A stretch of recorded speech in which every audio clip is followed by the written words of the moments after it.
Hi, and welcome to the Thrive Alcohol-Free podcast. I'm Dupe Witherick, alcohol-free well-being and transformational coach, and the best-selling author of A Cocktail of Clarity, How to Ditch Drinking, Embody a Joyful New Identity, and Thrive Alcohol-Free. This podcast will show you that being alcohol-free is not what the traditional narrative says. And even though alcohol is so ingrained in our society that it is okay to give yourself permission to stop drinking if you want to. And you do not have to wait until you hit rock bottom. It is certainly not boring, and I believe ditching drinking is just the start to living an extraordinary life. By getting rid of this one thing, it allows the doors to open to endless possibilities and opportunities. Each week, we will have guests on who are at various stages of the alcohol-free journey, from those who are curious to those who have been alcohol-free for years. We will also have experts on talking about different topics relating to alcohol and beyond. Through these conversations, you will discover what it means to thrive alcohol-free. Enjoy. So welcome, Cappy. Thank you so much for being on the show. I know you go by the name Cappy, and you can talk about that in a bit.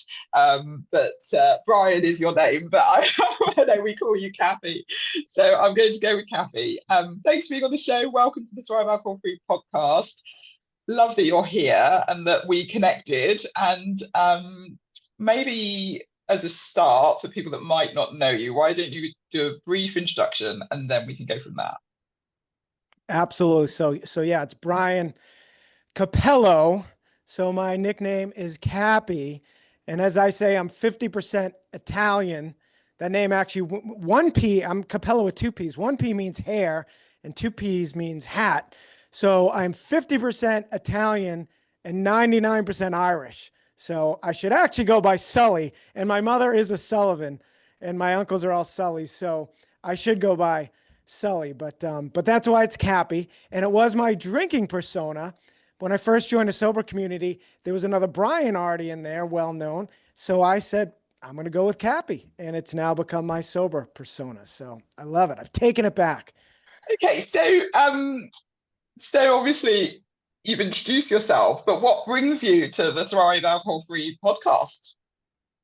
All right, I'm going to try to tell this as quickly as possible, jump in as needed. But so I grew up, again, I've learned a sister, and growing up, my parents would offer us, sips of when we were teenagers, of their drinks. My father, whiskey sour, I'll never forget. And my brother and sister loved to sip them, and I hated it.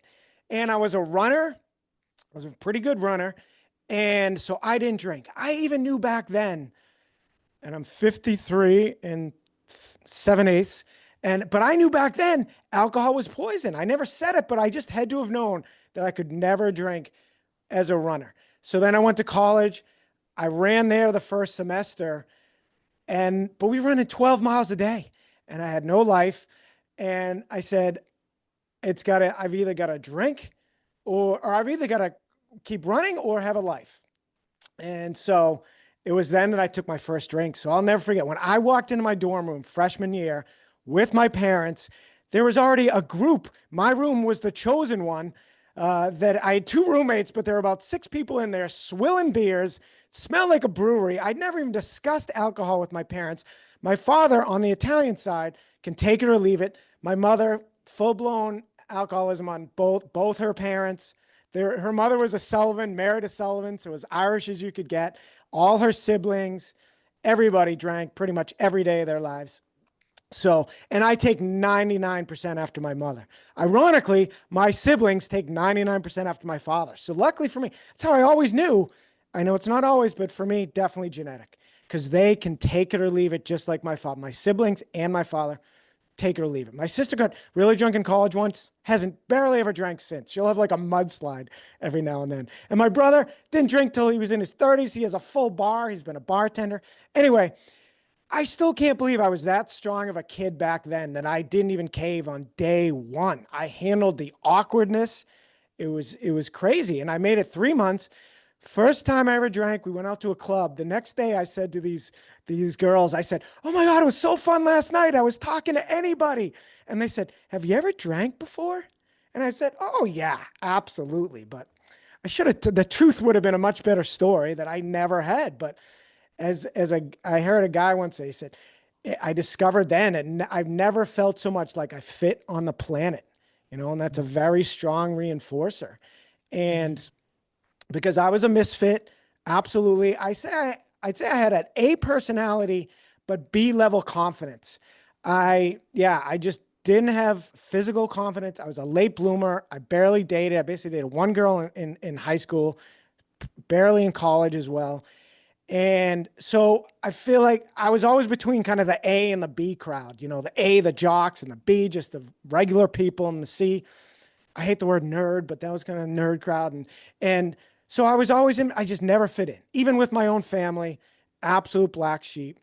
And so that's it. I discovered the magic of using it as a tool, and I use it as a social tool for the next 25, 30 years or whatever. And worked me less and less over the years. So I graduated college in 93, but I remember, so in 2007, so do the math on that, 14 years into it, went to give my grandmother's eulogy, and I got hauled off the altar after a couple sentences because I'd been doing shots in the parking lot. I actually thought just in the parking lot. My aunt told me recently at my parents' house, prior to going to the church, she said she could smell it on me. So anyway, I got hauled out. And I actually remember that. It's funny what you still remember. And I do remember being up on the altar. The next thing I remember is waking up in the passenger seat of my car at the after gathering in a restaurant parking lot. My cousin Jackie, thank you, drove my car there. And I woke up. I still don't remember to this day if I had the guts to then walk in or if I just waited for everyone else to come out. My guess is I waited for them to come out. If at all, she might have, well, yeah, she probably took my keys. So anyway, that was in 2007. I lived in Boston for the majority of my life. I was divorced. I was married to my first long-term girlfriend long time ago, divorced, no kids. I moved into Boston, the heart of Boston, the Back Bay, they call it, near the Prudential Center, if anyone been there. And so I could walk and drive everywhere. So once I got divorced, I got into dating. I was early on Match.com. And I found even as a guy, dating was kind of miserable. I know women really hate it. It's much easier for men, but I'd still go on bad dates. I wouldn't qualify them enough and they'd be horrible. And then I always felt like I was the entertainer with the Irish blood.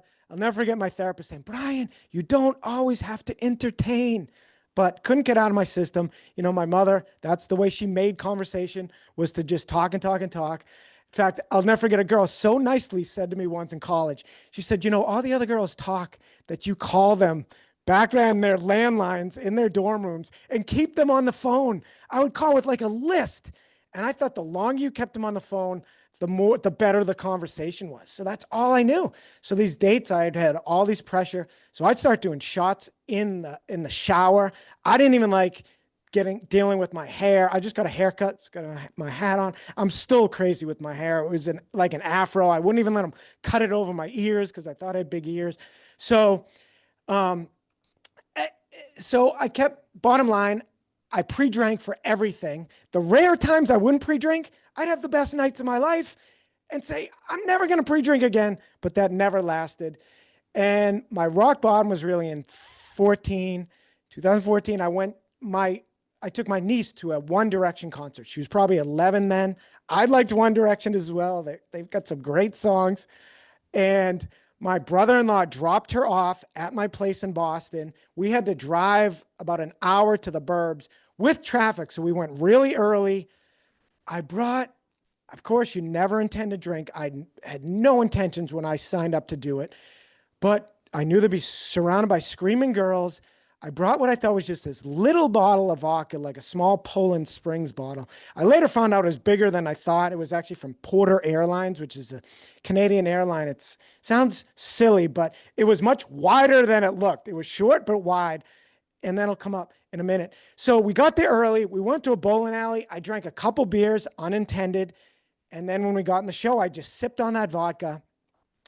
And what I thought was maybe 6 ounces, I think was about an 11 ounce, maybe 12 ounce bottle. It was really wide. It sounds ridiculous, but I really had no idea. And I had no idea, but I drank the whole thing throughout the show.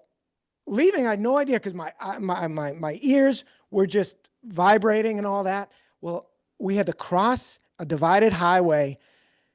And so I guess luckily I tripped right in front of two state troopers, which we call, our word, policemen. Yeah. Yeah, I guess that's universe. State troopers. And that was it. They immediately said, "How are you getting home?" And amazingly enough, I said, "My sister is picking her up." And the cop said, "Prove it." So me, in my drunken state, called my sister on we had cell phones, called my sister and told her, drunk as I was, slurring to her, to get on and tell the cop that that she was coming to pick us up. And of course, my sister went nuts. My brother-in-law went nuts in the background. I'll never forget him screaming. They put me in protective custody. They took her separately, which is our version of, it's like being arrested without the charges. It's kind of great. That's awful to say, but I mean, they throw you in jail, but there's no charges. They just wait till you sober up and they let you go. Very luckily, as my mother said after, they didn't call DSS or anything. My sister happened to know her neighbor was there. She's the wife of a state cop. So she actually caught her in time to go pick my niece up. And that was it. Although it still took me almost a year to actually get sober. I got sick from diverticulitis. I thought it was a kidney stone. Diverticulitis is like a intestinal infection, almost where your intestine blows up in a way.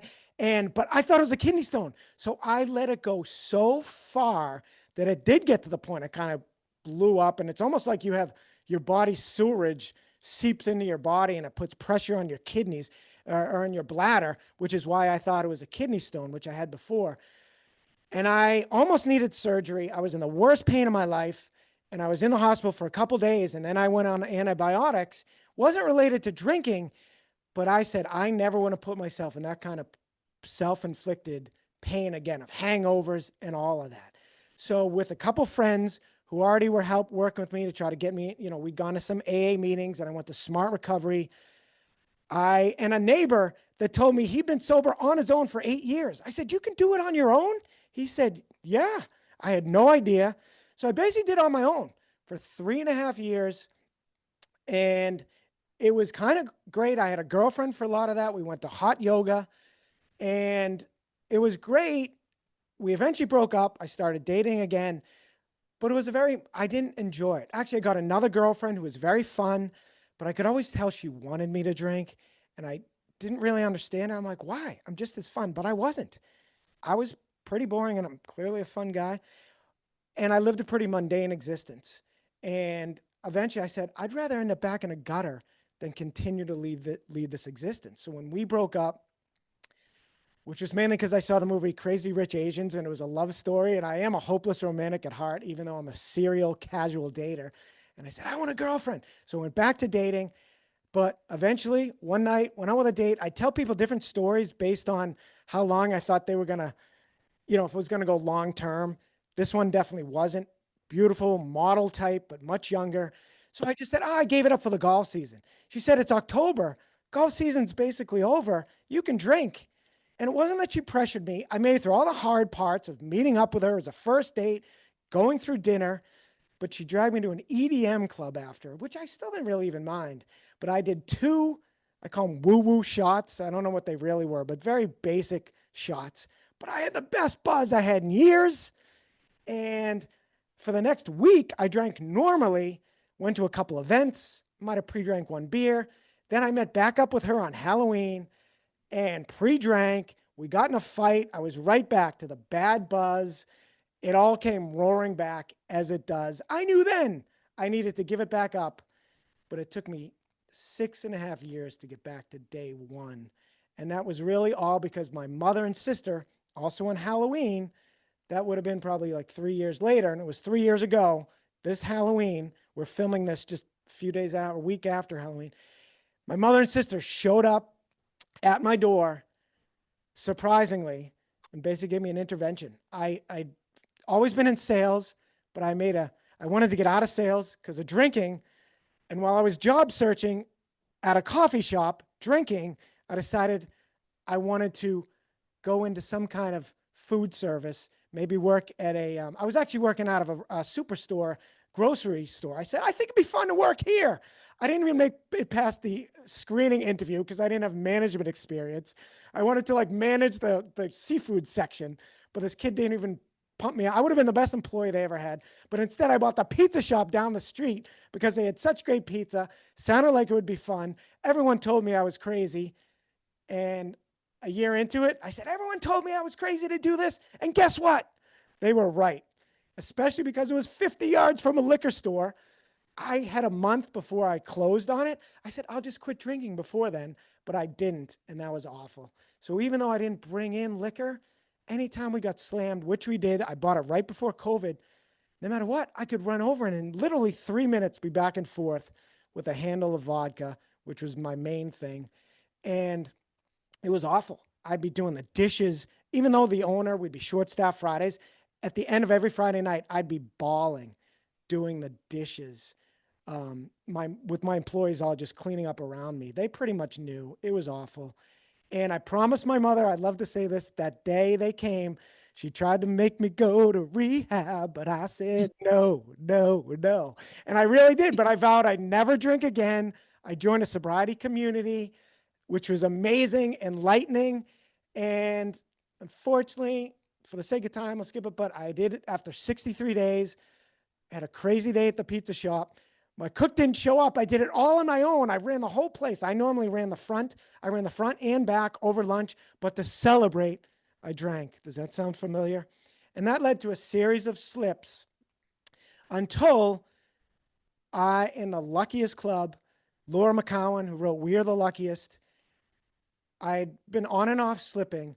And one day on her call, I talked to a buddy just before her 8 a.m. call, and he said, problem is you're never honest with these people.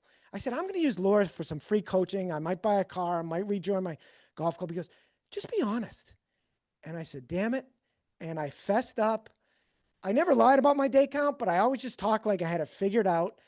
I never even declared a day count really on those calls. And I said, Laura, this is day 2. I vowed I'd never declare my day count to you unless I was going to make it stick.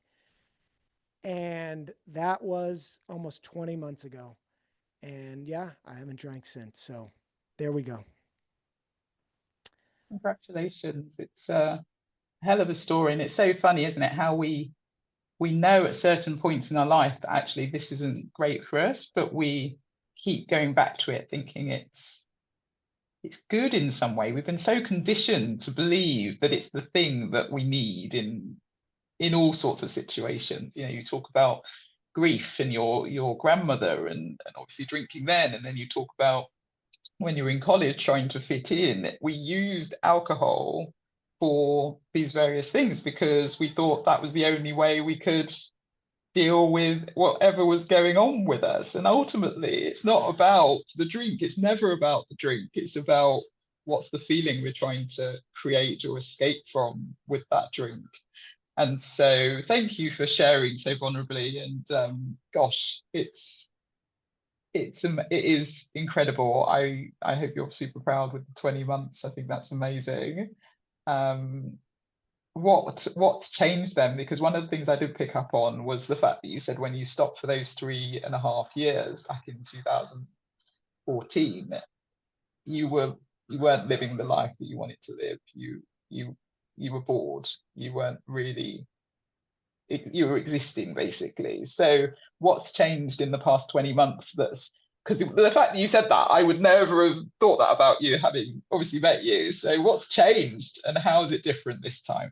Yeah, that's great. You know, and I'm so glad you picked up on that because I buried the lead, which I'm going to say in a second, but it's so true. And I forgot to say, you know, after 3.5 years, when I tried to drink normally, I love to say to our people, the good news is we can drink normally. The bad news is not for long. And that's just it. So and there was a guy in a sobriety community I had told a year or so in, I said, I haven't laughed in years. I said, I don't have fun. I don't go out. I'm a hermit. And he said, you, Cappy, I can't believe it. And I said, yeah, I mean, it completely had stifled my personality. I mean, it just, like we said, it has the absolute opposite effect. There's a great quote where a guy talks about, and I love to say, the promises of alcohol are all lies. Promises of sobriety are all true. And there's a great quote from an unnamed AA guy, and it basically ends with, alcohol promised me heaven and it gave me hell, and just like socially, it promises you that you're going to be more social and gregarious and all that. But in the end, it has the opposite effect as it stops working for us. But what I really wanted to mention during that recap, and you picked up on, was that, I did do it on my own. You can do it on your own, but even if you do, you will not, at least I don't believe you'll achieve emotional sobriety. It wasn't till we do often say slips, you don't want to glorify them, but I say slip stands for some learning and progress. And I've learned so much from my slips. And if I hadn't quit drinking after that 3.5 years, which would now mean this would be I would have hit 11 years, right? I likely would have been still living that same existence. And you know why? Because I did not feel permission to enjoy life sober. And that's what doing it this time in community has given me, because I've learned how to live life sober and how to thrive sober. And when we get to my community, I can talk about how I did that. But basically, communities are practiced for real life. And by doing that, that's how I got to rejoin society and get my life back and rediscover that strong 18-year-old kid that walked into that dorm room that day. Just saying that gets me a little misty. So yeah, it's and I just listened to your husband. I literally was getting ready and listened to your husband on your podcast when you hit, it was a year of your podcast anniversary. And he said, he mentioned his strong 23 or 24-year-old self. And the girl on the train, I love to reference, and I need to look up the exact line, but the husband, who was the evil husband, but said to her, you used to be, she was the one with the drinking problem. And he said, you used to be so strong. And that really hit home for me. And I was like, I want to rediscover that kid. And I have. Have you started running again? Yeah. Oh yeah. I actually never stopped. I actually I had testicular cancer long ago, 2009. That's the one to get. It's probably the most curable. Even Lance Armstrong's was super advanced, and he was all right. So luckily I just had one and done, as I say, just the surgery and then proactive scans.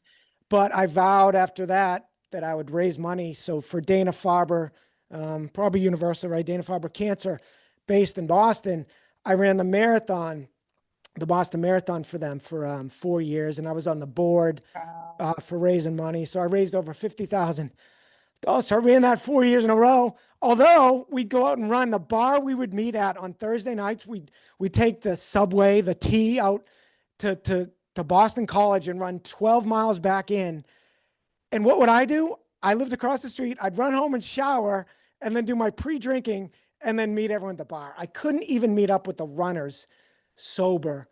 Like, I couldn't even walk into a bar and just wait to have my first drink there. It was so crazy and so sad. So I did continue to run, but definitely it lapsed a lot. And particularly during COVID in the pizza shop, forget about it. My entire existence, it's 0.7 miles down the road, open 5 days a week. I would just go back and forth to the pizza shop and then just recuperate basically every day. So yeah, I had pretty much stopped then. So yeah. And, but yes, regained my love of running and of music as well, which is a great topic. I used to need talk radio to drown out the negative thoughts in my head. I could not listen to music because I was trapped with my own thoughts. So now I love my own thoughts. I'm the sugar plum fairies dancing in my head as we approach Christmas. So yeah, I love rediscovering that. Yeah, it's I think it's a really tough one to think about, when you think about things you could have done differently, or you think back to your 18-year-old self, and you want to kick them, don't you, and go, why? Why did you? But as you rightly said, it is all about life's lessons. It's all about learning. It's one of the things I do is human design, and depending on your human design, there is something called a 6 line, and you might have that in your profile, and that is all about the different stages of life. So people who have a 6 line will go through the first 30 years where they're experimenting, they're learning all the lessons, they're doing all the things, and chaotic maybe, and then the next 20 years between 30 and 50, they sort of retreat a little bit, they start to take on these learnings, they start to look at the life, the world slightly differently, get a different perspective, and then 50 plus, they come out and they're just like able to share all this wisdom and learnings and all these life lessons. And actually that's a real blessing. And there are lots of other parts of human design that sort of have a similar thing, but I do believe we go through these lessons to share and to help others and to really use our wisdom to know better. And whatever you do, you can only do with what you know. So I always talk about, we talk about human design being a deconditioning tool, because we all conditioned as children up until the age of 7. And actually your parents only did the best they could with what they knew at the time. Maybe they would be very different 20 years on, or 30 years on, or 40 years on. And so I always think, give ourselves grace and just let us say, okay, well, this is what it was, what do I do going forward? And so what I'd love to hear is, once you stopped, what happened, and how has life changed for you since? Yeah. So I got out, I walked away from my pizza shop. I stopped drinking about 5 minutes, 5 months before that, but it was not easy. I mean, it was absolutely had become my biggest trigger, just because we would, I mean, I hated it basically. I worked my whole life not to have to work nights and weekends. I started out as a busboy, then a waiter, noble professions, but they're very difficult, and night shifts are very unhealthy. And here I'm working nights and weekends, and I was miserable. I was very lucky during COVID. No one could have a life. But then as COVID went away, everyone was getting a life again. I wasn't. I was miserable. So it was definitely my biggest trigger. I basically white knuckled through those last 5 months. Some Friday nights I would pound NA beers, fool my mind. I was a dipper, which I know women some cringe. Chewing tobacco, as it's called, was a habit I picked up out of college. In first sales job, they just threw us in a bullpen, a big room with a bunch of guys, and everyone in there was already dipping. And I learned very quickly that was the way to go. It gave you that kind of immediate quote buzz. And so I would dip to get through it, and picture I'm greeting customers, but I would totally just pack it around my mouth as thinly as possible so no one would know. But yeah, I was dipping. I've always used Klonopin as needed for anxiety, like trying to get me not to drink if I was going to have a sales presentation or something, but it was never the same buzz. So it would rarely I would take it when I should have. But anyway, so I would take Klonopin. I even tried a little marijuana. Pot's now legal in Mass, so the pot vape, but I hated that buzz. So I knew it was only a matter of time if I continued. So I tried to sell it. There were issues with the landlord, and I basically just walked away. I took my own advice. I tell people, you have to eliminate all your triggers. The only trigger you can't eliminate is your pesky kids, even your pesky spouse. You technically can. You should try to work on your marriage, but I say if they won't do the work along with you, but seriously, anything that triggers you, almost you can do something about. And that was a bit, even your job. Ideally, if you can afford it, even if you can't, sobriety is priceless. So as long as you can pay the rent, and luckily I've made money in my sales career. So I walked away, and that's been about 13 months ago. And I've since then I focused on myself, doing the work. I attended so many sobriety calls. I mean, leaving the pizza shop, even though I was 5 months in, was almost like day one. And so I attended calls like crazy. I shared like crazy, which took me 3 months. I was once a learner, not a lurker, but a learner. But I never shared. I was afraid to share, which you might find hard to believe. But I love telling people that message. I once was as scared as anybody. Now I don't skip a beat. But so I shared like a maniac. Read a ton of books, did just self-care. I did so much of that for the first year. And then I just worked on a podcast. I knew I wanted to do a podcast. Being named Cappy, it named itself Cappy Hour.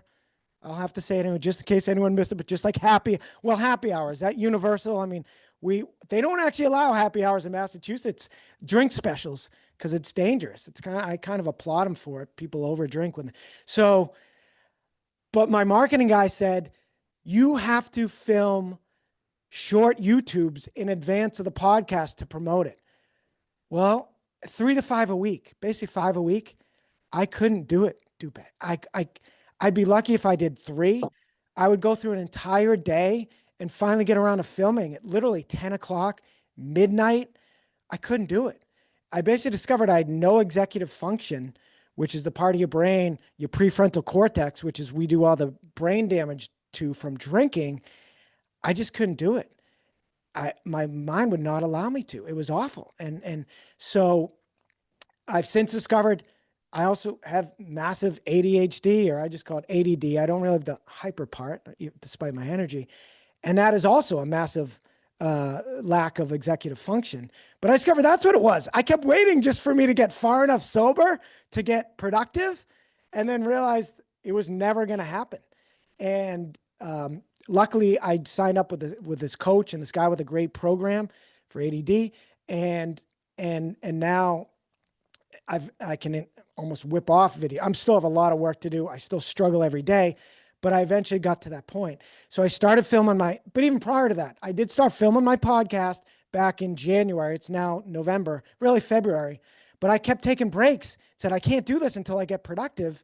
And I go back and forth, but now I finally joined that program about 8 weeks ago, and it's really starting to kick in. So I had all these back podcasts that I have since launched, and now I'm on a regular filming schedule, and I'm ready to launch my community as well. So the one thing I'm still not doing enough is getting out into the real world. But when I do, I go into a work bar, a shared office space, to work on my notes and all that. And I am thriving in real life. You know, I'm not traveling the world, which is an option, but I have found my calling. The first time I ever shared, I knew I was different from other people. And then the most recent community I joined, they let members host calls. And that's why I joined them. And the very first call I hosted, I knew I had a gift for that and a calling. And I've never been an individual contributor. I'll end with that and let you speak. In sales, if I learned something that worked, a cold call or a cold email, I shared it with the whole team. I was the only guy that did that. But I didn't want to be a manager. I knew that wasn't my calling, to be a sales manager. And now I found my calling in sobriety. I found my true self. You know, I listened to your podcast with Carolina where you read her results of her, what is it, human design? I knew I'd forget. Human design, yeah, human design. And I'm so much like her, but all those things she is, you know, driven and want to be an entrepreneur and all that stuff. I never would have known until I got sober. I never had a deep conversation in my life until I joined a sobriety community. You know, we truly are the luckiest. That's why Laura McCowan really is my idol. That book, I say it every day. You know, I don't have an official gratitude practice other than to every day say, we are the luckiest, because even the connections, you and I, we've never met. This is it. We've exchanged a few messages, but I feel like I've known you my entire life, just like I do with all my sober friends. It's so much deeper, isn't it? You have this, you realize that you've been living in this sort of almost fog. I always say you live in like this mirror, and then all of a sudden it's like Technicolor, and you suddenly realize there are so many more possibilities and options and so many wonderful people around. And I think for a long time, you can be quite skeptical about people. You can be quite skeptical about whether people are actually genuinely wanting to help you without an agenda. And this community is just amazing. The alcohol-free community is one of a kind, and people are just really willing to share, to help, to give, to get people on podcasts, to do all of that stuff, because it's amazing. You do have these fantastic conversations, and I realized the same. I just can't do shallow talking anymore. It's just doesn't interest me at all. I need to have proper conversations. Yeah. You know what I like to say I do? My family gatherings are pure small talk. And I say, I try to turn them all into sobriety meetings. I actually try to be the host and try to ask, bring up topics and have deeper conversations, but it's very difficult, but yeah, I love it. A great quick story. So when I got divorced, my rebound girlfriend, who we're still great friends with 20 years later, but we basically broke up. She's from the Pacific Northwest. There tend to be deeper talkers, like she tried to get me read The Power of Now. I didn't make it through 2 pages. And, I couldn't deep conversations. That's again, why we basically broke up. I even broke up with her. It's a big joke to this day who broke up with who, but it was definitely me. She was even going to move to Boston. And I said, no, I'm not enough for you. You continue to complain that I'm not deep enough. Well, bottom line, 20 years later, she's been dating a guy for 6 months, initially loved him. They stayed up all night talking. Well, they exhausted all their conversation. And she now complains to me that he's a shallow talker as we have deep conversations. Yeah, it's so great. And How funny. yeah, I go, Gina, tell him to go to therapy. He must have problems. That's how I learned how to do it. Therapy, coaching, and in community, doing the work, which I never would have done. There's a great quote from Veronica Valley, who I trust and she says, all humans are called to do this work. We are just, with our little alcohol problem, are forced to do the work. And that's a main reason we're the luckiest. I never would have done group therapy. That's what communities are. They're group therapy that I never would have done in my life. At least I always thought, luckily still my parents said, when my mother passes, especially, or someday I'm very close to her, I'm going to have to do some kind of therapy for that. But that's the only way I ever thought I would do it. And now I'm just not even going to need it because I've become so strong. I made a note to say that. Almost answering your question at the end about thriving is bring it on. I can handle anything. Death used to scare the hell out of me. I used to wake up in the middle of the night freaking out. Now it's like, bring it on. I mean, not anytime soon. You still got a bit to do, Cappy. Yeah. I used to say in the throes of drinking, I didn't want to die, but I was waiting to die. And now I want to live forever. So, definitely bring it on. And I'll say one more thing related to thriving, which we want to segue to, because that's what it's all about. As they say, alcohol is just, get rid of that. And then I like to say, you got 99 problems, but alcohol is no longer one. And now you get to work on your other 98. And that's almost fun. So it's great. My perfectionism, my people pleasing, my ADD, and yeah, it's great. No, it's fantastic how much has changed in such a short space of time, really, and I know it's a longer timeline, but just in these 20 months or 13, 14 months where you've left your pizza shop and everything's changed. For someone who might be listening and wondering, okay, this all sounds amazing, love it. What does doing the work mean to you, Cappy? Oh, great question. I have a list. As we talked about starting up my sobriety community, I said, I need one of those. I have to get an email list going. As you mentioned, friends help. My friend Megan of Sober Sisters, she's been like my free coach. I was afraid to even ask her for any help because I'm like, I'm a quasi competitor of yours. And she's given me so much help. And she's like, you need to get an email list going. And it might be, I'm going to send you my list of the work because no one really tells you what the work is. So I'll give you a preview, but it's therapy, it's coaching, it's sharing. Therapy's for the past, coaching's for the future, sharing's for the present. But then I say it's also really for the past and the future. So I can't recommend that enough. And then it's doing hard things sober is a huge one. Let's say you've got to include, your cardio is huge. For me, it was cold shower finishes, which I've been doing actually for about 10 years inadvertently, or not knowing as part of this process. But I say it's the number one mood enhancer and cravings overcomer. And I think overall sobriety trick.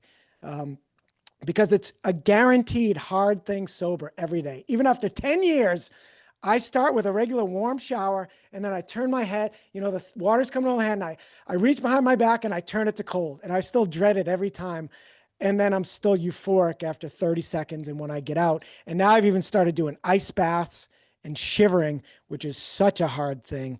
And I get it down now to 50 degrees. And they say women shouldn't go below 55. I've heard from Mel Robbins, I guess. I say it like that because anytime I mention to a woman, they said, Mel Robbins said that we shouldn't go lower. So yeah, but anyway, so doing hard things sober every day is huge. And then meditation, gratitude practice. I had no idea. They say gratitude practice gives you a dopamine hit. So, and then I have a million other things, but even playlists, music, Quitlet, podcasts. I ultimately got over it, I say, by getting obsessed with sobriety, learning everything I can about it. And that's what's led to me now that I'm going to do it as a vocation, and that's what I'm now doing with ADD. I'm getting obsessed with how it works. And I have learned I have a gift for this, which I used to be shy to use the word gift, but luckily this awesome coach named Keola said it. She goes, I have a gift. It's in my family. My father's a coach. I never thought I had a gift for anything, but I can take anything I hear about sobriety or even now ADD and with my neurodivergent brain, make all these connections and even explain the neuroscience. I never thought I'd be able to understand that. I'm not scientific, but I can take anything I hear and scientifically and then translate it kind of for the common person and make it inspirational and all that. So that's why, I look forward to doing this for life. Oh my goodness. Amazing. Keola was on the podcast as well a couple of years ago now. Yeah, she was speaking about nutrition. She's great as well. I know she's part of the Luckiest Club. She's awesome. I'll give you a great quote from her. A woman once came on and said, yeah, my husband just told me this is a lack of willpower, and I guess he's right. And thank God it was Keola. And she basically said, F him. And that's not true. But she had a great quote. The willpower is to do the work. Willpower will not prevent you, especially willpower alone, from drinking. Willpower is to do the work that engages your prefrontal cortex, and then you can eventually get strong enough to have some willpower. But I love that quote. And it's true. You have to do the work. And the work, that's what the work does. It strengthens your prefrontal cortex to allow you to fight off your midbrain, which is where the cravings come from. And it's a survival mechanism when that happens. As a scientist says, it's like someone offers you water after 5 days in the desert. They tell you you're going to lose your whole life if you drink it. You're going to drink it. Anybody would say yes to that. So that's what you're up against until you do the work, which ultimately is also, it's spiritual growth and personal development is really what it is, which it's interesting. I've got a list in my book of the work, what I call the work, and they're all on my list. And the cold water showers was something I just thought was brilliant, and I loved. I did a lot of Wim Hof early days when I stopped drinking. Probably about a year after I stopped drinking, I discovered Wim Hof did one of his sessions that he did where he went through the horsepower pose and then the breathing, cold water showers, and his whole philosophy, which was fascinating. So love it. And you've obviously, I love the fact you say it's a calling, and I think many of us, we stop drinking and we do want to help others. We want to show people the light. We suddenly realize we have this gift. You've probably been doing it for forever anyway. You've been coaching and talking to people and doing that without realizing, but to have a calling and to give yourself permission to say you have a gift, again, we fear people's reaction to that, and they're maybe rejecting us or thinking we feel that we think too highly of ourselves or whatever. But it's a gift. It's a calling and a gift for people. But fear stops us from allowing us to really step into that. So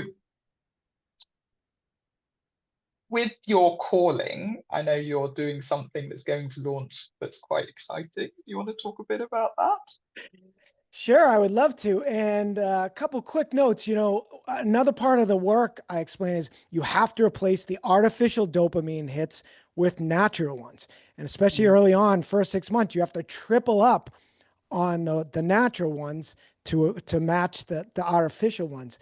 So a cold shower finish at 57 degrees, which most showers, at least in the winter, can get to. You can take a cup of water and put your thermometer in it.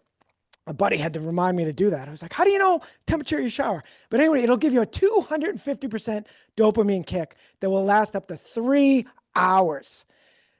3 hours. I mean, that's amazing.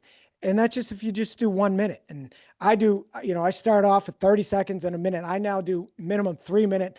I do a full cold shower dance in there. I have the greatest time. I play music. That's key to this. I have my Alexa in there. I crank it up. And one other thing I want to say is you have to get outside your comfort zone. Carolina, who's programmer in just last night, said, people don't want to be in their comfort zone. They want to be out living a fulfilling life. And I said, well, actually, and I didn't say it this way, but I politely said, I said, well, Carolina, I feel like most people love being in their comfort zone, but they also want the fulfilling life. You can't have both. So you have to, as Jay Chase said, if you know him, he talked about you have to go outside your comfort zone, but stay inside your strength zone. So that's so key. So you have to be very careful, but it progresses and your comfort zone widens and your strength zone widens in sobriety. But and I was glad Laura McCowan agreed with me. Early sobriety, she defined as 1 to 2 years. It's not 3, 6, 12 months. It's much longer than that. So anyway, so one thing I have is my YouTube page is under Sober Cappy.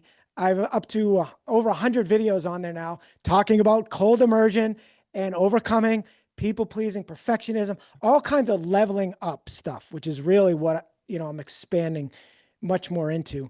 And then the podcast Cappy Hour just launched, as I said. And then I'm launching, hopefully live next Wednesday is my goal and it's going to be called LEPT. LEPT. It's an acronym that just happened to work out to spell the word leapt, which to me means you're leaping. You will be leaping into your new life. I'd almost like to call it leap, but it's called leapt because I so fortunately came across a meme that my buddy Ryan shared that said, learn, experiment, perform, thrive. Amazing.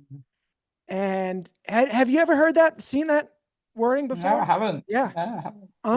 Unbelievable. And I realized that's exactly what I did in my sobriety community. Initially, like I said, I learned, I hate the word lurker. I hate when people come on and they share and they say, oh, I've been a long time lurker. No, you were a learner. So I was a long learner by force. Very luckily, I'm glad now I was reluctant to share for those first 3 months. So I just listened, which, by the way, tremendously has improved my listening skills, this process. So I was a learner, and then I started to experiment in terms of sharing and even getting more creative. I was so lucky this woman named Louise she really inspired me. She would dance on her calls. She would be very open in her shares. Most hosts just gave a topic, but they didn't talk about themselves. So I experimented with giving deeper and getting more and more vulnerable. I cried on many, many calls. Perform, also inspired by Louise, but would get me that. Louise from the UK? Yes, I was going to say. as well. I know Louise. Yeah. We were in a group together. Yeah, I know. Yes. I can't remember her last name. She is awesome. She's a host on the Luckiest Club, and she was a big part of my sobriety because she just puts herself out there on every share. I mean, it's amazing. And yeah, she dances it up. She plays music at that start of every meeting, and yeah, dances it up. And that's what I would do. At first, I couldn't even dance on camera. I would watch everybody else. They'd have dance parties now and then, which I would be having on my community, as well as open mic nights. We're actually going to do concerts, which I explain another time. But she, yeah, I would be off camera, maybe till the very end of an hour-long call, and then I would go on for the last song when there'd be over 25 people or 50. So I know I wasn't even on the first screen of cameras. And then I would eventually start taking a cold shower mid thing to get me the dopamine to go on. But eventually I would dance the whole hour thanks to her. So, and then I would start even singing. I would sing on calls, like Hot to Go. I would sing HOTT, hot to go. You can take me hot to. And I have a horrible singing voice, and I would still sing on there. And when I hit my 1 year, I shared in her call the song "I'm Still Standing," and I sang it in with no inhibition. So again, learn, experiment, perform, thrive, and I am now thriving. Still a lot from my own home, but I do thrive every time I go out into the real world as well. I'm no longer afraid of people, of almost anything. I'm virtually fearless. Laura says you can never be truly fearless, and I've learned she's right, but I'm pretty close to being fearless in sobriety. Yeah, it's funny you mentioned that. I'm doing a workshop on fears in a couple of hours, and so if you're listening to the recording, you can get the recording of it, or listening to this later, you can get the recording of it. But it's all about the 20 fears that we have, the mental, emotional, and survival fears, and then we'll be doing an EFT, emotional freedom technique, to release some of those fears. But you're right, they're always sort of in the background, but it's how you deal with them that you can move forward. So yeah. Yes, and I heard you talking about fears on your podcast with Lindsay. You mentioned something about 9 fears, and I immediately Googled. I Googled everything I hear, and so yeah, I look forward to that. And just to finish, so on my community, it's going to be a recovery community. I've changed from sobriety because it's recovery. We're going to be leveling up. This is going to be, communities are great, but they're more like level 1 support. Just people give their 3-minute shares. You're not supposed to give advice and all that, but I will be interjecting a little bit, as well as having kind of level 2 calls, I'll call them, with more interactive sharing, where I interact with the people, and then doing challenges, getting people out of their comfort zone. My favorite quote is, if it doesn't challenge you, it doesn't change you. So I really want to, it's going to be really a true leveling up community. And I'm probably going to add ADD, ADHD calls and on there as well, because practically every alcoholic I've ever talked to says they have ADD as well, which makes sense because we've completely done brain damage, as I said, to that area where executive function lies. So I want to make it a true recovery community. So hopefully that will be launched by the time this podcast comes out. So, but it's going to be called LEPT. It's hosted by Mighty Network. So it's not the URL, just for the record. It's iLept. It had to be 5 letters. It couldn't be 4. So ILEPT, iLept.mn.co, which is mightynetworks.co. So I didn't pay for the custom one yet. So I'm sure we'll put that in the show notes, but yeah, that's it. Absolutely. Oh, I'm so excited for you, Cappy. And one thing you did say, you mentioned, and it's a great segue, because I want people to know how to get in touch with you, was your sober Instagram. So tell me a bit about that. Oh yeah. So the funny story there is that I changed my personal one. My personal one is Cappy 90210, which is just, there was a show called Beverly Hills 90210. Yeah, so I remember it. Watched it. That's very good. But it wasn't like I did love the show. I loved Melrose Place even better. Did you watch that? I can't remember Melrose Place, but I definitely watched Beverly Hills 90210. Yeah. So I just randomly, they didn't have Cappy available. So anyway, so I changed. Now it's a couple years ago, I wanted to start a sobriety one. I wanted to just convert my personal one. So I changed it to Sober Cappy while I was drinking. Yeah. Thought I'd be wonderful. Thought I would manifest. So yeah, the next day, I changed that back. And then after I finally declared my final day 2 to Laura, I did eventually start a sober Cappy account. Oh, and by the way, I should add, I declared that to Laura. I then every day declared my day count. I called it my acceptance speech. I said, yep, this is my day 3 acceptance speech. And I love that. And I'm going to encourage my people to use that term as well. No one ever stole it from me, and I wanted people to. So everyone, you should. You're accepting that you did it, but you're accepting sobriety. So yes, Sober Cappy is on Instagram, and I'm starting up a Sober Cappy Facebook, and yeah, what else? Cappy Hour is the podcast as well. And the only other note I wanted you to remind me of, Laura had a program called The Sober Life where you had to have a year of sobriety. And I'd had 3.5 years. I was struggling at the time, but I'd had 3.5 years in the past, 3.5 in the past. So I said, I can fake it, make it, fake it till you make it. The program cost about $2,000. I was listening to a call that night under the influence. A guy had signed up for it. I signed up for it that night while I was drinking, and then woke up the next day and said, oh my God, what am I doing? And I had to email them to get a refund and get out of that program. So that didn't quite work, but anyway, yes, Sober Cappy is my persona, but I don't know. I might have to recover it to like recovery or change it. Recovery Cappy, level up Cappy. Cause as you found with your rebranding, it's so much more than just getting sober. Yeah, absolutely. Absolutely. Well, I'm excited to see what comes next, Cappy. Thank you so much for being a guest. And so people can find you at Sober Cappy and your website as well for your community, which we will put below. Is there any actually, no, I think you've gone through it so well. I feel like I don't need to ask the question, but what does thriving mean to you? Maybe in like 3 or 4 words. Yes, I thought you were going to skip it because I've talked so much. Thriving means to me winning life again. Wow, love it. Brilliant, brilliant, brilliant. And any final words of wisdom that you want to share? Well, I'm looking at a quote related to that question that says, don't fear your life will end, fear it will never begin. And it's so true. When you're drinking, you're alive, but you are not living. And now not only are we living, but we are truly thriving. So that's it. That's it. Don't delay. I love that. Don't delay. Quit today.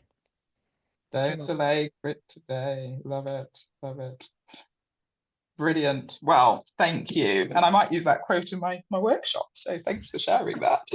If you mean that one, I just came up with it. And don't fear, your life will end. That's the one. Okay. Your life will end. Yeah, I think that really is a great one too. All right. Yeah. And I love the don't delay, quit today. Is that just come up?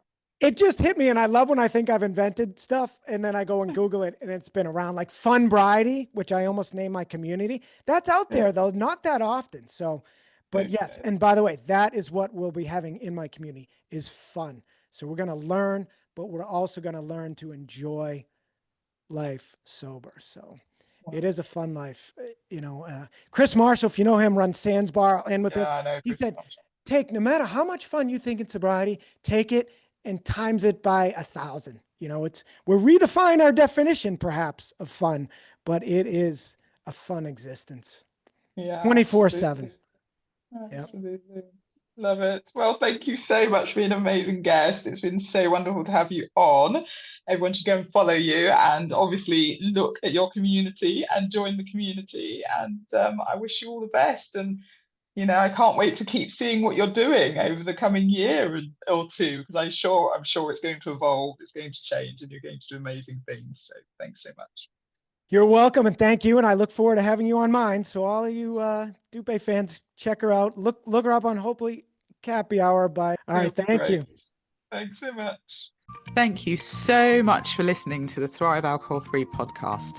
If you enjoyed the episode, please subscribe so you get alerted every time I drop a new episode. I'd love it if you could rate, review, and share this episode. Feel free to tag me on Instagram at Thrive Alcohol Free and follow me for daily tips. If you would like to work with me, I offer one-to-one coaching sessions, and if you're not yet ready for coaching, I also have a self-paced online course, which is a companion to my book, A Cocktail of Clarity. I will see you in the next episode. Have a wonderful week. Take care.